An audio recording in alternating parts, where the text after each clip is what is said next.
अस्सलाम वालेकुम everyone, welcome back to Green Tech Solar Pakistan. यार सोलर सिस्टम काम किस तरह करता है? जब भी एक नए घर पे सोलर सिस्टम लगता है तो कस्टमर्स को बताने की जहमत नहीं की जाती कि ये सोलर सिस्टम काम किस तरह करेगा। एक एग्जांपल ले लें, अगर 10 किलोवाट का सिस्टम इंस्टॉल किया गया है ऑन ग्रिड सिस्टम कहीं पे, तो जिस दिन वो ऑन हो जाता है और मीटर लग जाता है तो जो बिजली बन रही है, फॉर इंस्टेंस अगर आज हमारे 50 यूनिट बने हैं तो वो 50 यूनिट का क्या होगा?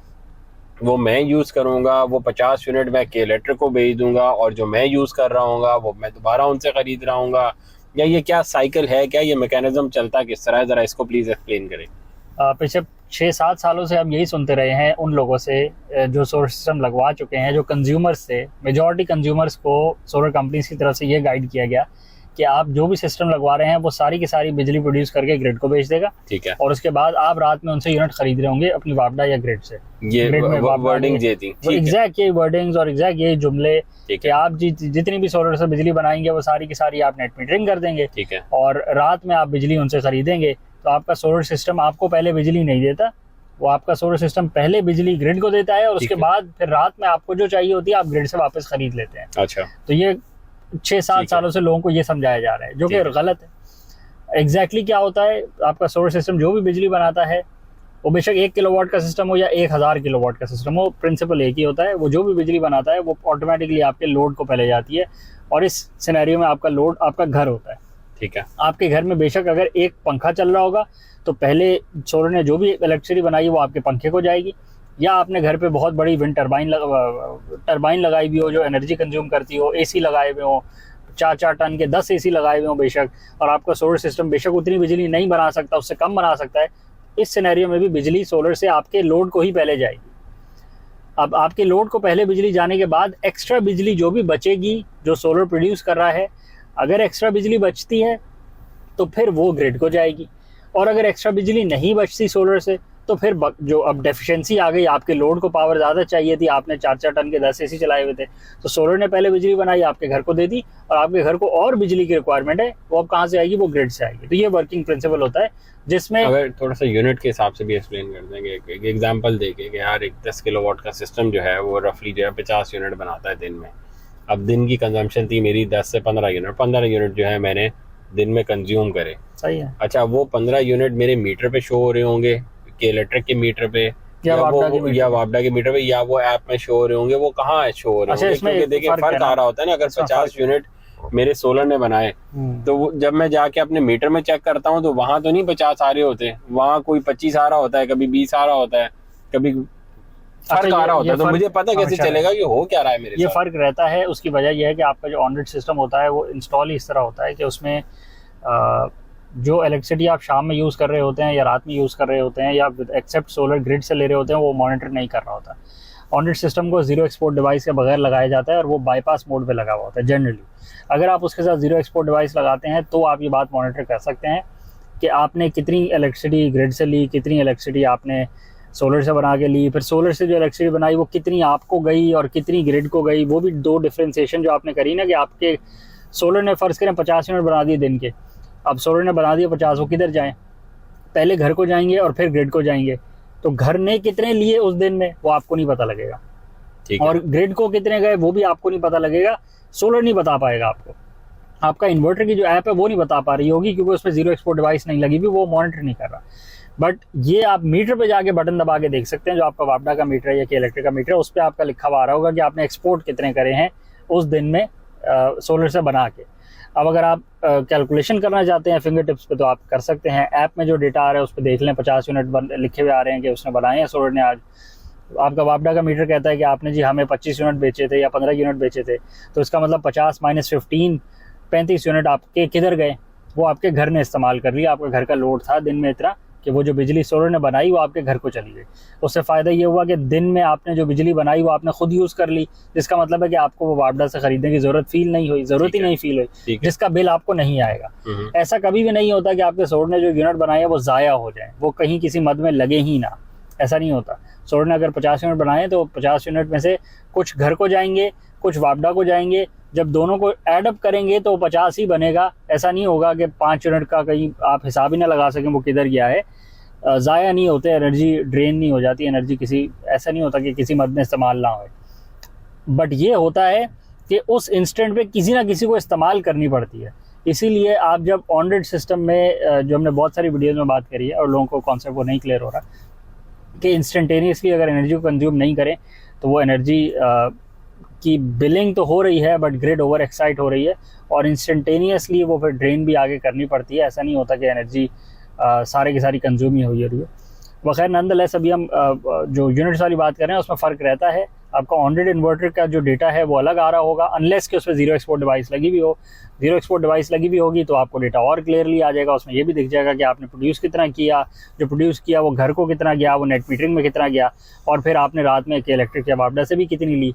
तो वो एक कॉम्प्रिहेंसिव सिस्टम होता है, बट जनरली वो नहीं लगता। जीरो एक्सपोर्ट डिवाइस कंज्यूमर भी नहीं लगवाता, लगाने वाला भी नहीं लगाता, क्योंकि उसकी भी एक एडिशनल छोटी सी कॉस्ट होती है जो कि कोई किसी मूड में नहीं होता। ठीक है। अच्छा, एक और न्यूज़ भी चल रही थी कि यूपी में स्मार्ट मीटर्स लग रहे हैं, और उस स्मार्ट मीटर्स के साथ उनकी एक ऐप भी है जो कि वहाँ के कंज्यूमर्स जो हैं वो इंस्टॉल करेंगे अपने फ़ोन में, और उस फ़ोन की ऐप में उन्हें दिख रहा होगा कि आज उन्होंने कितनी बिजली यूज़ करी। डेली की बेसिस पे, हर घंटे की बेसिस पे उन्हें अपनी कंजम्पशन दिख रही होगी कि हमारा मीटर जो है वो 10 यूनिट चल चुका है, 12 यूनिट चल चुका है, अब 100 यूनिट चल चुका है अभी तक पिछले 5 दिनों में, जिससे डिस्क्रिपेंसीज़ के इशू सॉल्व होंगे। जो लंबी लंबी लाइनें लगी हुई होती हैं कि भाई हमारा बिल रीडिंग जो है वो ठीक नहीं आई, हमारा जो है वो रीडर जो था वो 3 दिन बाद आया, उसकी वजह से हमारा स्लैब बढ़ गया, वो मसले सॉल्व होंगे। और जब स्मार्ट मीटर आ गया तो वो ऑटोमेटिकली 30 तारीख को, या जो भी आपकी डेट होगी उस पर कट ऑफ होके आपको उतनी की बिलिंग हो चुकी होगी और आप उसको ऑनलाइन पे कर सकते हैं। तो ये कितना अच्छा कॉन्सेप्ट है और कितनी स्मूथ प्रोसेस हो रहा है, आप देख रहे हैं इसमें। इससे बिलिंग के मसले ही खत्म हो गए ना आपके। ये जो एक नफरी है हमारी जो बिलिंग को मैनेज करती है इस मुल्क में, और सिर्फ नफरी नहीं है, फिर वो नफरी में गलती भी आ देख रहे हैं उसमें। पहले जो नफरी है उसकी सैलरीज हैं, उसके बाद क्योंकि वो इंसानों ने संभाला हुआ है तो उसमें गलती के चांसेस हैं, एरर के चांसेस हैं, फिर उसमें करप्शन के चांसेस हैं कि वो कोई गलती जानबूझ के करें या किसी से पेमेंट लेके कर लें या जो भी है, और फिर लोग पेमेंट ना करें मुश्किल प्रोसेस होने की वजह से, या वैसे ही दिल नहीं चाह रहा तो उसकी भी वजह से। कुछ भी हो सकता है, पॉजिटिव भी हो सकता है, नेगेटिव भी हो सकता है, बट क्योंकि ह्यूमन इन्वॉल्व है और एक चीज ऑटोमेटिकली हो सकती है बट नहीं करी भी, तो फिर आप उसके सारे जो कॉन्सिक्वेंसेज है वो यही है कि या बिलिंग गलत है या बिलिंग पे फड्डा है, कंज्यूमर पहुंचा हुआ है अपने एक्सीएन के पास या जो भी आपका इदारा है उसके पास कि जी मेरा बिल गलत आया है, वो बैठे टैली कर रहे हैं बिल गलत क्यों आया है। किसी का भी बिल गलत आया है तो वो कोई भी पर्चे पे साइन करके उसका वेव भी कर सकता है, उसमें प्लस भी कर सकता है, माइनस भी कर सकता है, बढ़ा भी सकता है, घटा भी सकता है, सही भी कर सकता है और गलत भी कर सकता है। तो वो सारा का सारा मैनुअल निज़ाम बना हुआ है, और कंप्लेन को चेक करने के लिए फिर एक बंदा जाएगा और मीटर रीडिंग दोबारा लेके आएगा, क्योंकि उसके पास तो डेटा ऑटोमेटिक आ नहीं रहा, तो एक बंदा फिजिकली जाएगा और वो डेटा सारा एक्यूमुलेट करेगा। जो आपने बात करी है यूपी, उत्तर प्रदेश, इंडिया की बात हो रही है कि वहाँ के एक प्रोविंस में, वहाँ की एक स्टेट में लगा है और काफ़ी हद तक डिप्लॉय हो रहा है। तो फ़ायदा यही है कि उससे ऑटोमेटिक बिलिंग भी हो रही है और उससे ये फ़ायदा भी हो रहा है कि कंज्यूमर को डेली का डेटा मिल रहा है। बिल्कुल। ऐप में, हमारी ऐप्स में जो हमारी वापडा ने और के इलेक्ट्रिक ने ऐप बनाई हुई है उसमें हमें डेली का नहीं पता लगता है कितने यूनिट हमने आज यूज़ करे, इस इंस्टेंट पे हमारी कितनी पावर कंज्यूम हो रही है, कितनी नहीं हो रही, हमारा सोलर कितना इस इंस्टेंट पे ग्रिड को सेल कर रहा है। मोबाइल ऐप सोलर की बात नहीं हो रही, जो वापडा की ऐप है उसकी बात हो रही है। उसमें ये नहीं दिखता, उसमें महीने पीछे का बिल का पीडीएफ लगी हुई आ जाती है कि इस महीने इतना बिल आएगा। वो तो आपको अपलोड करनी पड़ती है ना, वो तो मैनुअल प्रोसेस है। बस वो एक बिल आता है, बस बिल मिल जाता है आपको, जैसे ईमेल पे बिल आता था ये उसी तरह ऐप पे आ जाता है। उसमें आपको रियल टाइम में नहीं पता लगता। इनकी ऐप में, इंडिया की जो ऐप बनाई है यूपी ने, वो उसमें आपको रियल टाइम दिख रहा होगा कि शाम के 4 बजे मैं अभी इतने किलोवाट यूज़ कर रहा हूँ, रात 8 बजे इतने यूज़ कर रहा हूँ, आज पूरे दिन में अच्छा मैंने 35 यूनिट यूज़ कर लिए हैं, अच्छा नॉर्मली मैं 28 करता हूँ, 7 मैंने ज़्यादा कर लिए हैं या वाइस वर्सा कम यूज़ करें। तो आप रियल टाइम में भी मॉनिटर कर सकते हैं और वो बैठे भी रियल टाइम में मॉनिटर कर सकते हैं कंज्यूमर मीटर लेवल पे कि किस एरिया में कितनी ग्रिड में डिमांड ज़्यादा है, कम है, बढ़ाएं कम करें, सोलर की नेट मीटरिंग कितनी ज़्यादा अलाउ करें, कितने फ़र्क लाएं उसमें। ये है वो डेटा, ये है वो स्मार्ट ग्रिड जिसके बगैर ग्रिड नहीं चल सकती। इसके बगैर ग्रिड आंखें बंद करके चल रही है और फिर जैसे ही थोड़ी सी भी ऊंच नीच आती है, गड़ा आता है, गिर जाती है ग्रिड उसमें। और गिरने से मकसद ये होता है कि या ब्राउन आउट आ जाता है, ब्लैक आउट आ जाता है, बिल डबल हो जाते हैं, पॉलिसी ख़राब हो जाती है, लॉसेज होना शुरू हो जाते हैं, रिकवरी करनी होती है कहीं ना कहीं से, वो उसी के ऊपर आती है कि जो बिल पे कर रहे हैं उसी के ऊपर रिकवरी डबल हो जाती है। तो हमारी ग्रिड ऐसे चल रही है, और जिस किसी ने भी ग्रिड बेहतर करनी है उसको ग्रिड को स्मार्ट करना पड़ेगा। और स्मार्ट करने का स्टेप नंबर 1 यही है कि जो मीटर हैं वो स्मार्ट होने चाहिए। अभी भी जो मेजरमेंट का टूल है वो तो स्मार्ट हो ना। अभी आपको याद है अभी 3 दिन पहले वेजिटेबल मार्केट में वो जो वेइंग स्केल था, वेइंग स्केल जो मैनुअल वाले होते हैं, उसमें बजाय इसके कि वो किलो वाला वो रखे एक साइड पे, वो पत्थर रख रहा था। उसमें उसने पत्थर नापे हुए थे। भाई ये पत्थर जो है मेरा 1.5 किलो का है और ये पत्थर मेरे छोटे छोटे जो है वो पाव के। चलो उसकी तो ईमानदारी पे अब आप क्या बोलेंगे कि उसने ईमानदारी से किया होगा, ठीक है किया होगा, हम तो नहीं चेक कर सकते, पर जो लेन देन के मामले हैं उसको तो आप डिजिटल कर सकते हैं ना कि और थोड़ी इन्वेस्टमेंट कर ले।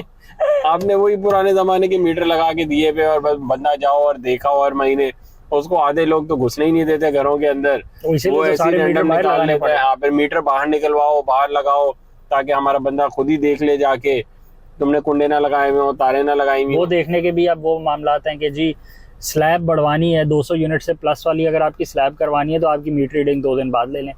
यार आपने स्लैब लगानी है आप लगा लो, पर फिर इनको डिजिटल कर दो ना, यही बात, ताकि कोई बंदा अगर चाहता हो वो कंट्रोल करना 200 तो वो कर तो सके। उसके लिए फेयर गेम तो रखें ना। उसको आप बार बार डबल चीटिंग है उसके बेचारे के साथ। उस बेचारे के साथ चीटिंग करते रहते 6 महीने तक वो रुल जाएगा अगर 200 से ऊपर निकला, और आपका बंदा जो है वो 2 दिन बाद जाके रीडिंग ले आया, वो 200 से ऊपर चला गया, 6 महीने की मेहनत जीरो हो गई। बायस्ड गेम है, बायस्ड गेम में कंज्यूमर को गलत करते हैं आप, ये ऐसे नहीं होना चाहिए।